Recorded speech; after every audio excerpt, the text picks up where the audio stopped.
what I'd like to do today is get my chain and my derailleurs hooked up. We're getting down to the business end here. So sizing the chain, mounting the derailleurs, and just seeing if my chain line looks good and all that kind of stuff. So I'll get cracking on all that. Okay, chains and chain sizing is relatively important when you're setting up a bike for the first time. If you're replacing a chain on a bike that you already have that already works, and if the shifting works the way it's supposed to, then really replacing a chain is a matter of breaking the chain. If it doesn't have a master link, what you do is you need a chain breaker tool.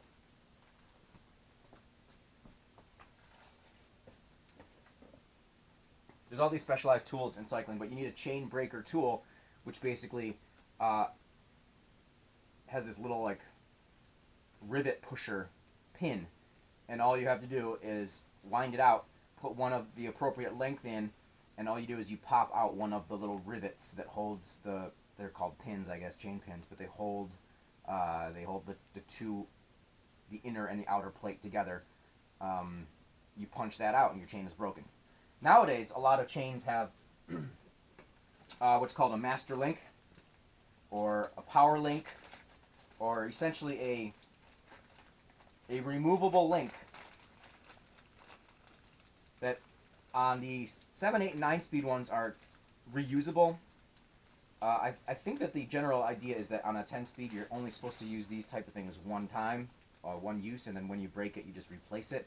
But it's a link that looks a little bit different. It has basically what these I can't really manipulate this, and you probably can't see it in the light, but they slide together and then they just lock. You can lock it into place. So it's a nice feature to have.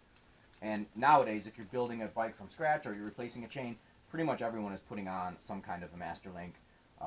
This is a KMC chain. I like KMC chains, and this is a KMC master link. And these, on my 8 and 9 speed bikes, they're easy to take on and off. So you can take the chain off, clean it, whatever. On the 110 speed bike that I have, it was a little bit more difficult to install. So I'm assuming that when I do go to remove it, it might be more difficult. So, but anyway, it's a cool feature. So there are a couple different ways to size a chain.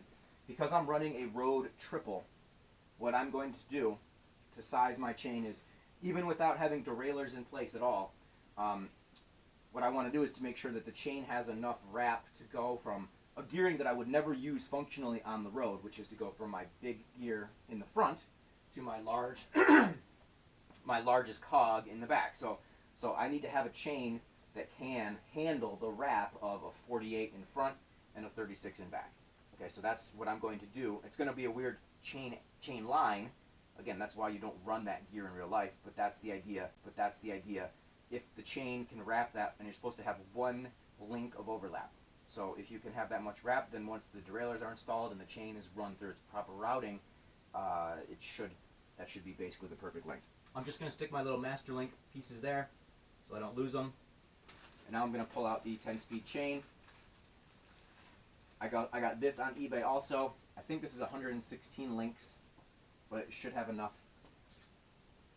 Should have plenty of chain. It's a KMC 10-speed chain. There's no right or wrong direction for these to run. So all I'm gonna do, and I try not to like drape it on the floor if I can. My floor it's an ugly room, but I did just clean it the other day. I vacuumed it up, so there's not that much dust on my floor, but still.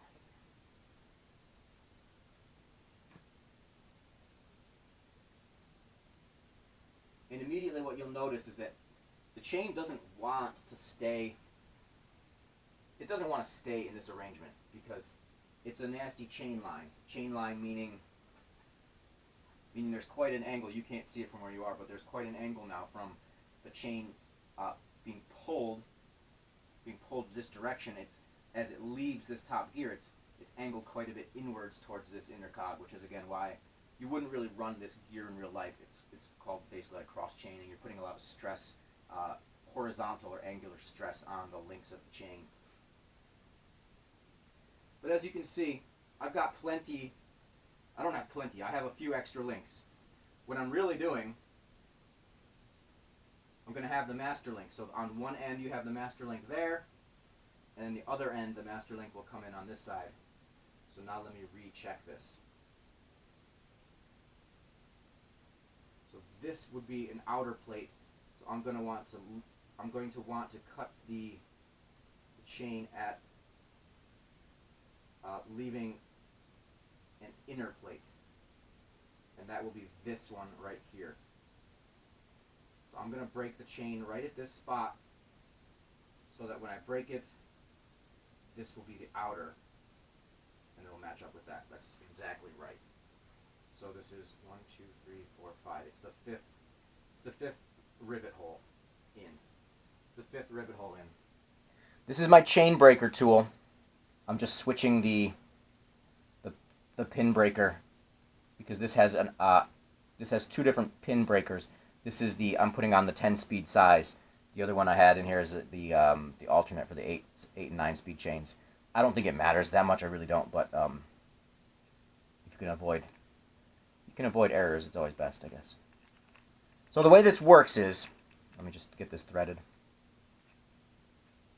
So all that happens is as I rotate this handle, the chain, which will slide into this chamber, you line up the rivet, and all you do is this pin will push into this opening on the other side, push the rivet out, and suddenly your chain has been, well, broken.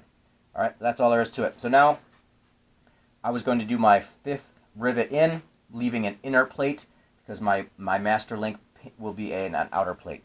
So 1, 2, 3, 4, 5. All I have to do is make sure that that's lined up. So as soon as you get it lined up, then all it is a matter of cranking it, and that snap is it going halfway through, and then it's got to clear the other side, and you can feel the tension go. Well, you've popped out your rivet. Okay. So now I'm not going to close it off, but essentially all I have to do then is to put the master link through this one end here, and then this master link through here, and all you do is you pop them together, and then it just clicks into place. But I'm not going to feed it now. I'm going to wait till I have the derailleurs installed.